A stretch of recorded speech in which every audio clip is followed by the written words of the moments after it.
छोड़ दी राम जी हो दिलवे बनावल। छोड़ दी राम जी हो दिलवे बनावल। जे बाह सबले कबो उहे अब रोवावल।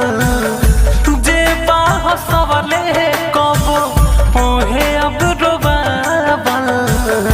छोड़ दी राम जी हो दिलवे बनावल। छोड़ दी राम जी हो दिलवे बनावल।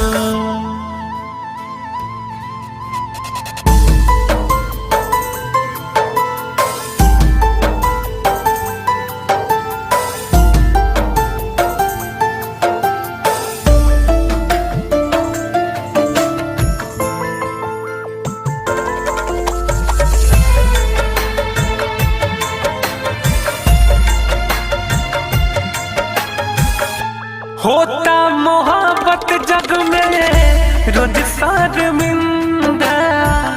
दिल के पिंजरा टूटे रोवे प्यार के परिंदा।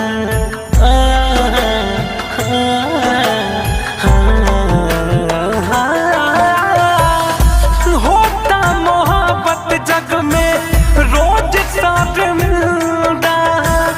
दिल के पिंजरा टूटे रोवे प्यार के परिंदा। जहला बिखर सपना सारा सजावल।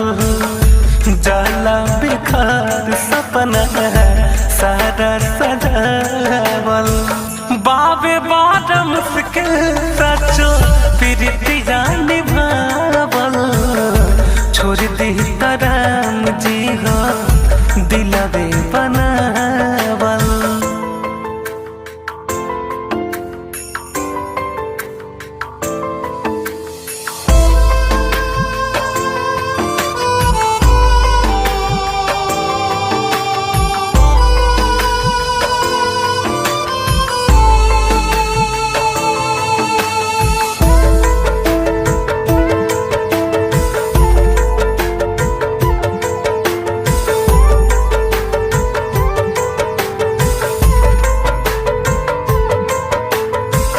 जुदाई में जान चले जारी बुझाता।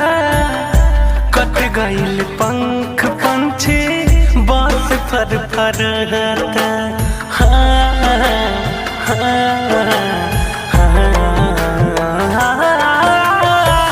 जुदाई में जान चले जारी बुझाता।